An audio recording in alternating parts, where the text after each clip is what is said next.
What's up, guys? A couple of weeks ago, I got my first listing. You can check out the property above on East Sunburst Lane. But before I get into the review of how that first listing went and what my thoughts are, I'd like to let you know I'm a firm believer that someone should always complete the journey that they set out to complete. So you should never start something and then stop it without knowing what it was like to actually complete what you started in the first place. Firm believer of that. Now, what I like to let you know is that when I began my, realtor process with this property, with the first listing I have, I was very excited to get my first listing. It was I got my license in December of 2020. So when I got the chance to have my first listing, it was very exciting. I had, put a process in. I was very consistent, and I got my first listing from a for sale by owner lead. So decided to get it for sale by owner lead. I was able to get it for I was able to leverage the fact of USA Home Bids. You guys should definitely look into that. You're able to charge your seller 3% commission and have the platform make the buyer pay their seller's commission. So they got a bunch of cool things. It's a 14-day exclusive listing period.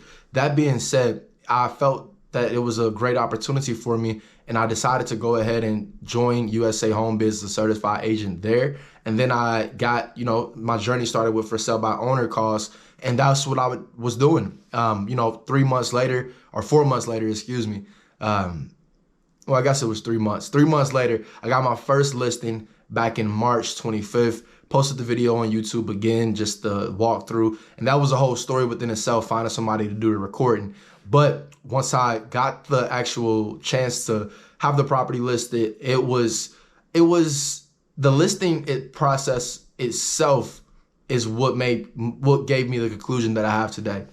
So the open houses went well. I had about 20 people at each open house. Very good. I had some experience to be able to talk to people in person and get their feel on what they thought about the property, show them around the property, all those things you see realtors do. I was doing that, right? So it was a cool experience, but what I learned from that experience, at some points I was just sitting at the open house and I was like, man, I feel like I'm back at JD Byrider. And for you guys that aren't familiar with my real estate journey, go ahead and click that video up there. If after we watch this video, whatever, you can Steps to Success episode 2, my real estate journey so far, you can check that out. But I was working at JD Byrider and I just used to feel so, I guess, unfulfilled inside, which would make me just be, walking around, looking at the clock, waiting to be off, as much people feel with their 9-to-5 jobs. So at the time, that was my 9-to-5 job. I would clean cars and I was always ready to get off, as much people were. And at the realtor side of things, when I was at those open houses, I really felt like I was ready to get off. It felt like a job. It felt like I was clocking in and clocking out. And I've never had that feeling since, the past 2 years that I've been full-time entrepreneur. So for me to have that feeling was kind of unsettling. I was like, why am I feeling like this? But nonetheless, the property itself, it did not sell. It was some things I could have done better, of course, as always, learning curve. But I was blessed enough to go through the process of actually doing it. And I like to do it myself. I don't like, joining a team. And I know if you join a team and if that's for you, obviously you get their benefits as far as you have, people knowledge that you can learn from. But I believe that you learn the most by doing the things yourself, because that's going to put you in a position where you can then teach somebody else, and that you'll be the one that people are coming to for knowledge. Like the people that you're going to for knowledge, they had to learn. So why not put yourself in a position to learn? That's how I view everything that I'm doing right now. So that being said, once I was able to, get my first listing, go through the process, and I felt this feeling of incompleteness, it really just opened up my eyes that retail side of real estate isn't for me, retail side. So as we both know, or as we, all know, that's sitting back and watching this together, we know that, retail real estate is what you see on the market. Someone wants retail price. They want the most for their property. And then there's also, investors looking to get the best deal, going directly to the owner and maybe capitalizing off a distressed situation or a distressed property. So getting the property at a great price. I realized that being a realtor doesn't satisfy my long-term goals in the fact of learning how to invest in real estate even more. So, I have experience with wholesaling. I have experience with, seller finance deals, and I have experience with private money lenders. So with my private money lender in Ohio, we were able to successfully complete 2 flips and 1 buy and hold. Now, about a month ago, one of my trusted partners in Ohio started telling me how we could keep an eye out in the market in Florida and start building a blueprint down there. And the first step was coming in contact with a solid private money lender, and we ended up building a great relationship with someone down there. So now we do have the funds to be able to close you guys out in Florida within a 10-day time period. And the same obviously goes in Ohio as well. We're doing a lot more focus on keeping the properties in Ohio versus wholesaling them. Now in Florida, we're definitely looking to keep the properties, preferably around the Golden Coast, on the Atlantic side, but we do invest all over Florida. It just depends on the numbers. So definitely start sending the deals our way as well in Florida. And here in Arizona, where I'm physically located, I was able to form a great relationship with a private money lender once I got the feeling of the retail side of things. So I had met someone back pre-COVID and, back when the real estate meetups were a thing.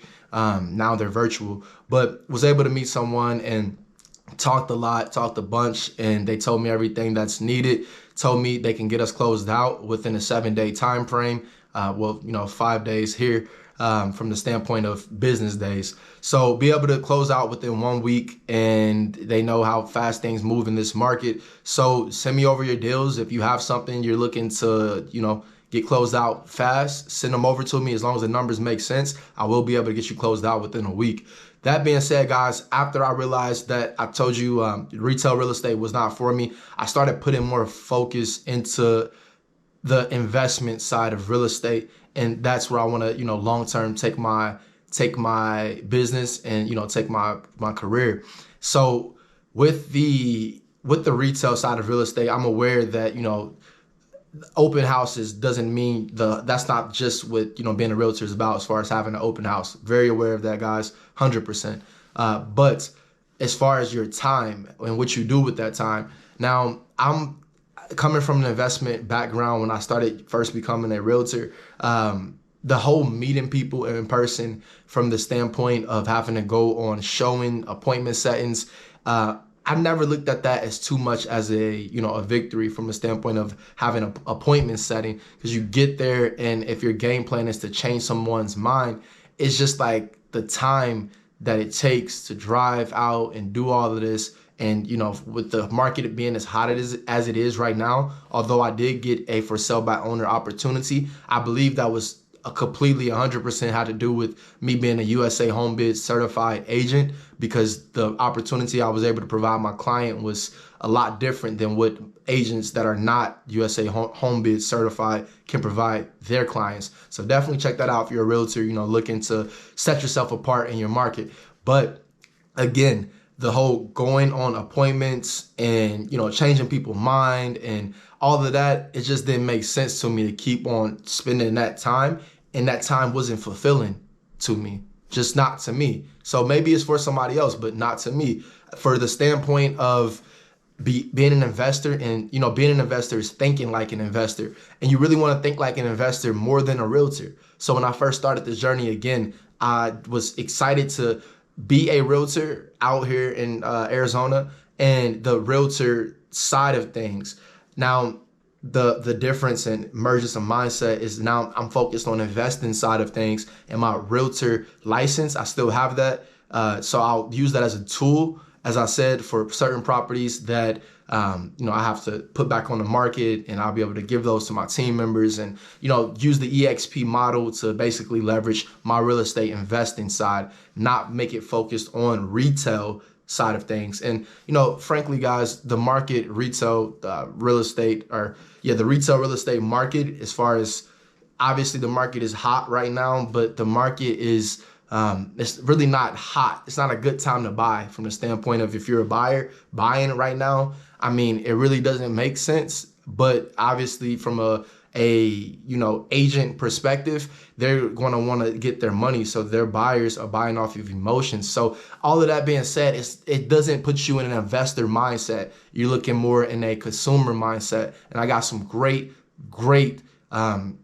content coming towards you guys on YEXP. So make sure you tune in. This week on YEXP, we have a new agent, and next week we have an investor that's going to, give you guys a whole bunch of knowledge. So you get to see different perspectives on YEXP, and I am still going to continue to make YEXP because I do believe that for some people out there who are thinking about becoming a realtor or are already realtors, you definitely need to leverage the EXP model because it allows so much freedom and opportunity, but also you need to be able to tune into YEXP so you can figure out which perspective you align with. How do you look at the world? And you'll be able to figure out if EXP is a good fit for you. Should you even get your real estate license, or should you continue being an investor, or should you even be doing real estate at all? So I'll definitely keep providing content for you guys about YEXP from real experts, EXP experts.